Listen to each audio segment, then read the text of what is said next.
секако, ако зборуваме за младите и ја отвориме следнава тема, дел од фокусот ќе ни бидат повторно исто младите и во минутите до 8 часот. Токму така, бидејќи и тие активно учествуваат во сообраќајот, со подобрувањето на временските услови, ако можеме воопшто така да кажеме, но со појавата на првите сончеви зраци, веќе на улиците можеме да ги забележиме и мотоциклистите, и велосипедите, но и граѓани кои што управуваат електрични тротинети. И добро е што се поактивно се размислува на алтернативен превоз, но прашањето е какви учесници во сообраќајот се овие кои што ги споменавме пред малку. А токму Републичкиот совет за безбедност на сообраќајот на патиштата својата нова кампања ја посветува на оваа категорија учесници, чија цел е едукација и унапредување на културата на одговорно учество во сообраќајот. Како ќе се прави тоа во периодов што следува, утрово дознаваме од Дејан Андоновиќ од РСБСП. Добро утро. Добро утро. И добре ни дојдовте. Подобро ве најдов. Имаме актуелна тема. Како вовед во истата, вчера го погледнав и билтенот последен на Министерството за внатрешни работи и повторно забележав дека во најголем процент на санкционирани учествуваат оние кои што управуваат автомобили, иако ги има и мотоциклистите и велосипедистите, но кога веќе зборуваме за ова група на учесници во сообраќајот, добре е да знаеме да се однесуваме и според правилата на игра. Дали е тоа така?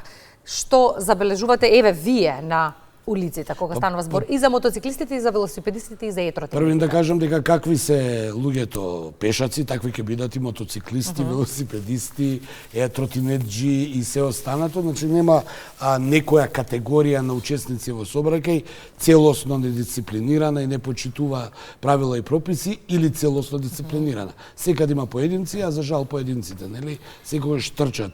Што се однесува до билтенот, тоа е последица. Институцијата која ја представувам се занимава со превентива и со отклонување на причините. Ние имаме, како што рековте вие, кампања, таа не е нова, таа секоја година имаме, таа е како еден влез во летната кампања. Самите рековте се подобри времето, независно од овие нормални, би рекол, временски услови, бидејќи паметам дека во минатото беше нормално да има ваква пролета, не уште од април да удри сонце и да имаме тропски горештини. Се зголеми фреквенцијата на сообраќајот, се извадија повеќе мотоцикли, велосипеди, електрични тротинети и покрај тоа што имаме и преку година, нели, нивно присуство на улиците, и кога ќе се зголеми, нели, фреквенцијата, се зголемуваат и на некој начин ризиците од евентуални прекршоци, проблеми, инциденти, се тона. Јас не би зборувал за санкциите, но би зборувал за културата во сообраќајот, за однесувањето, за правилата и прописите, пропишаната сообраќајна сигнализација, возење во насока каде што треба да се вози, возење на велосипед и тротинет, особено во услови каде што има услови да се вози. Значи, може би вие имате на патека, до ако немате услови да возите, симнете се од велосипедот, поминете, па потоа продолжете, а не по секоја цена, јас имам предност, прегазете го тој пред вас и одете понатаму. Со тоа, отприлика, се занимава оваа, би рекол, кампања и пред се, нели, апел до сите овие што учесници во сообраќајот и да користат, нели, заштитна опрема и да ги подсетиме велосипедистите, мотоциклистите, може би помалку, но и нив, овие со тротинети кои се може би најнедисциплинирани, бидејќи одат во спротивна насока, еднаш се пешаци, еднаш се мотори, еднаш се возила, еднаш се не знам што, но и пешаците, дека сите ние имаме одговорност во сообраќајот и подлегнуваме под законски прописи. Значи, тоа што сте со велосипед не ве прави дека имате предност да одите секаде, или тоа што сте пешак, дека вие не можете да бидете несанкционирани. Напротив, имате правила и прописи, почитувајте ги. Ги знаеме сообраќајните правила, за пешак не треба да се полага, за тротинет не треба да се полага, за велосипед не треба да се полага за дозвола, но треба да имаме сообраќајна култура и јавна свест. Значи, знаеме како треба да се однесуваме, бидејќи први сме сите пешаци, а потоа се понатаму. Секогаш на прво место кога треба да осудуваме или да го впериме прстот, тоа се само возачите на автомобили, но дефинитивно од година во година се повеќе и повеќе излегува некултурата на сите нас. Дали сме пешаци, дали користиме алтернативен превоз како велосипеди и тротинети, бидејќи не почитуваме. Јас вчера имав ситуација кога на велосипедска патека од обратна страна се разминуваат два велосипеди и едниот се излегува буквално на третата трака од булеварот без да забележи дека му доаѓаат автомобили од спротивна насока. И сега човек си помислува што ќе се случи ако автомобил вози во спротивна насока. Тоа ќе стане вирално, секаде фотографии, видеа и слично. Прашањето ми е, нели ако ги тргнеме казните на страна кои ги има во законот, зошто грижата за лична безбедност не освестува? Јас верувам дека кампањите даваат од година во година се подобри резултати, но даваат резултати, но јас повторно ќе кажам, тој збор се основни работи за кои што зборуваме. култура, значи тоа не се полагани на возачки испит ни на факултет, сообраќајната култура и јавната свест се главната причина. Иако тоа звучи овака општо, ако земете во предвид, тоа е базата на се. Вие имате, не можете се со санкции во животот и казни. Не можеме ние како мали деца да бидеме, ќе те казниме, немој да правиш тоа, па добро е не ме видоа, не ме казни. Зборуваме за една сообраќајна култура. Не можете вие во градски трговски центар со велосипеди, со тротинет да поминете. Или мотоциклистите, зарем треба полицаец да стои или мотоциклист треба да се стои на ред на семафор како другите автомобили. Или на кеот на Вардар каде што има пешачка патека. Не можете вие сега полицаец да ставите на кеот на Вардар каде што луѓето се рекреираат или на водно и да стои да запира дека не смеете со велосипед или мотокрос или не знам со што веќе одат. Тоа е сообраќајна култура. Вие самите треба да знаете дека на пешачки премин кога има многу пешаци, има две опции, или да поминете по на црвена линија, каде што е за велосипеди, бидејќи и таму одат пешаци, симнете се од велосипедот, преминете го. Ама јас имам право. Па да, можеби вие имате во моментот право, што треба да згазнете некого? Па и тој со автомобилот има право, треба да ве прегази. Сакам да ви кажам, треба да се малку да бидеме поинакви во сообраќајот, поконцентрирани, да почитуваме, значи освен правила и прописи да се почитуваме. Ако гледам дека од некој разлог не можам да поминам со велосипед или тротинет, земавме пример, па и мотоцикл, овие помаливе мотори, скутери или не знам што, па симнете се од него, зар не е на крај на свет ако се симнете, а не јас имам предност. Па добра, згазнеме.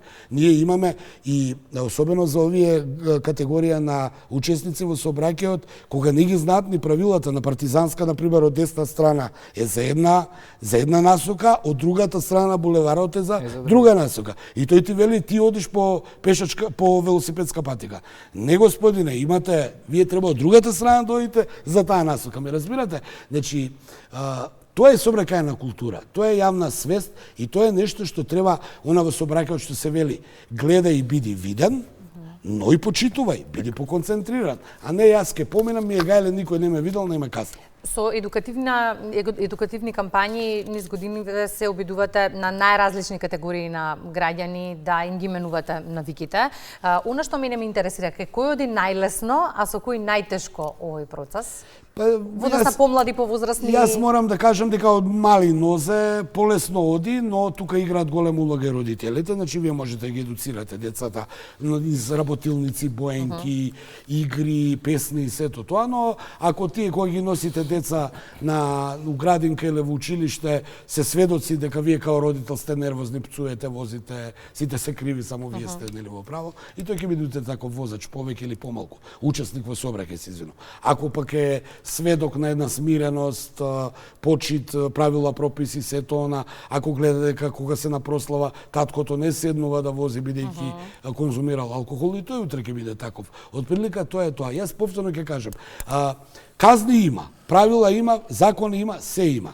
Работата сега на нашата барем институција е повеќе малку да допреме до луѓето и да им кажеме добро не мора све да ве казнат. Еве, носење на заштитен појас е задолжително во град. Задолжително е сите 5 мина или колку се возат натред имаат заштитен појас. И нема да ве запрат, да ве казнат. Тоа значи дека сте го измамиле полицајецот? Не. Работата е да сте свесни дека тоа ви треба заради многу работи. Некој го размислувал, докажано е дека појасот спасува, го земав како пример. Да, јасно. Или многу работи кои ете не ме видоа, добро е, не се работи за тоа. Или 50 км на час се вози во град, не 60, не 55, 50. Поради запирниот праг, евентуалниот удар, да можете да закочите. Тоа што ноќно време се празни улиците, не ви дава за право да возите 200 на сат, еве нема полиција, не ве видело. Но зошто да возите? Еве, се изложувате на ризик вие и некој ако помине, не дај Боже, у тој момент. Нели, па потешко ќе зададе. Да. Зато велам, ние мораме да сватиме во сообраќајот дека мораме да ги почитуваме и правилата и прописите, но мораме да имаме малку сообраќајна култура. А сообраќајната култура е се тоа што го зборуваме. При крајот разговорот во текст се матурите, упатени апели имаше изминатиот период и до матурантите и родителите. Каков е впечатокот? Имаат ли ефект? Па мене ми се чини дека изминативе години се подобри таа слика, барем јас колку што можам да забележам, бидејќи еден период дојде некоја западна, би рекол, култура кај нас.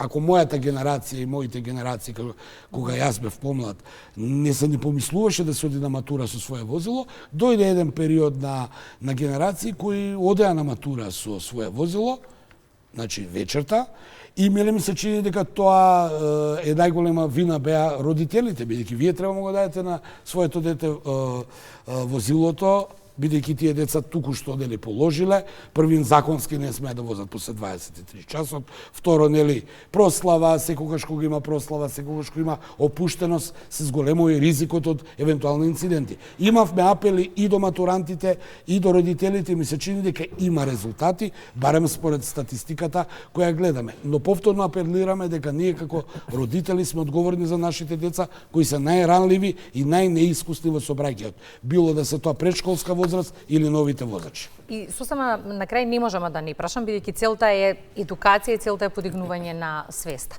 По сето оно што ни се случи изминативе години, конкретно зборувам за загинатите на патиштата низ целата држава. Казните ги тргам настрана, иако имаме евидентирано дека во Тетово се возело над 70 километри повеќе од предвиденото, во Куманово се возело 90, каде што е пропишано 40. Малку или ни се овие згаснати животи на улиците? На што треба да помислиме, ако не друго, дека сами одлучуваме, дека треба да бидеме поодговорни и ако сте забележале трите главни причини за смртност во сообраќајот, кои се? Конзумирање на алкохол, неприлагодена брзина и непочитување на сообраќајна сигнализација или во превод на црвено поминал или не знам што. Па ајде ние бираме сега. Ако сакате да возите 200 на сат, вие ризикувате. Ако сакате да бидете традиционален балканист кој ќе рече јас со 3-4 пијалоци можам да возам, или ако сакате да кажете добро бе на жолто поминав, иако знаете дека сте поминале црвено, да ризикувате, повелете. Но мене ми се чини дека овие апели кои ги упатуваме допираат до граѓаните, се разбира и казните, но не толку многу. Работата е да ги отклониме причините, а не да ги лекуваме последиците. Затоа говориме гласно. Благодариме за гостувањето во Македонија на утро. Во 8 часот време е и за првото издание на Утринските вести.